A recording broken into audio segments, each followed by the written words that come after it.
Jazz est un jeune robot mis sur le marché il y a seulement 3 mois. Il est le produit de la vision d'un chercheur français qui souhaite révolutionner le futur en apportant une solution à la téléportation. C'est le principe qu'on va pouvoir prendre le contrôle d'un robot à distance.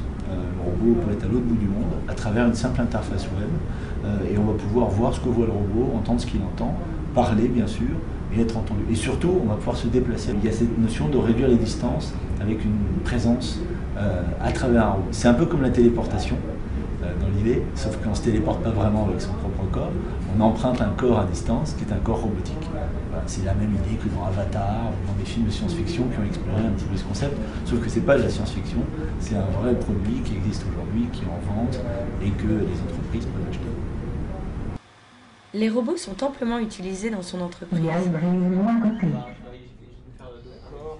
Aujourd'hui, depuis le sud de la France, Rémi est présent pour la réunion hebdomadaire. Il utilise une autre version du robot avec écran intégré. Il y a un an, j'ai déménagé dans le sud de la France. Et depuis, donc, je travaille à distance, en télétravail. Ça me permet d'encadrer un stagiaire et de venir le voir régulièrement pour discuter de son travail. Au début, je pensais que ça pouvait faire bizarre aux gens de parler directement à un robot. Mais au final, au quotidien, ça ne dérange pas trop. On a réussi à faire entrer la robotique dans le quotidien et à en faire un vrai produit qui a une réalité économique quand effectivement des gens qui n'aiment pas les robots, qui ne s'intéressent pas spécialement à la technologie, vont en acheter. Parce que si on parle de la téléprésence mobile, ce qui est excitant, c'est que le domaine d'application est extrêmement large. Tout à l'heure, j'ai cité quelques exemples. Ça va de l'hôpital à la maison de retraite, à la chaîne de production industrielle où on va envoyer des experts pour faire de l'inspection. Et donc l'installation, ça se passe bien l'autre? Ouais, très bien. Bon, on a eu un petit peu des problèmes avec le retard. Jazz, c'est un robot qui fait 1 mètre de haut. Il a la taille d'un petit enfant, de quelqu'un, voilà, c'est assez attachant. Il a deux petits yeux qui vous regardent, la tête qui tourne, ça marche assez bien. Mais il n'a pas un visage humain. Il n'a pas une tête qui a une forme humaine, ce genre de choses. Là, ça serait bizarre.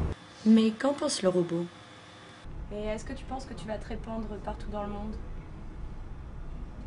J'espère. Je suis sûre que je serai utile à plein de gens et j'adore voyager. Ils vont entrer dans notre quotidien, comme aujourd'hui les téléphones ou les ordinateurs. Et si on demandait aujourd'hui d'expliquer à quoi sert un ordinateur, c'est un peu long, hein. Je pense que les robots seraient pareils. Sommes-nous prêts à intégrer les robots dans notre environnement? Dans tous les cas, Jazz semble plutôt enthousiaste. Je sais même jouer du jazz.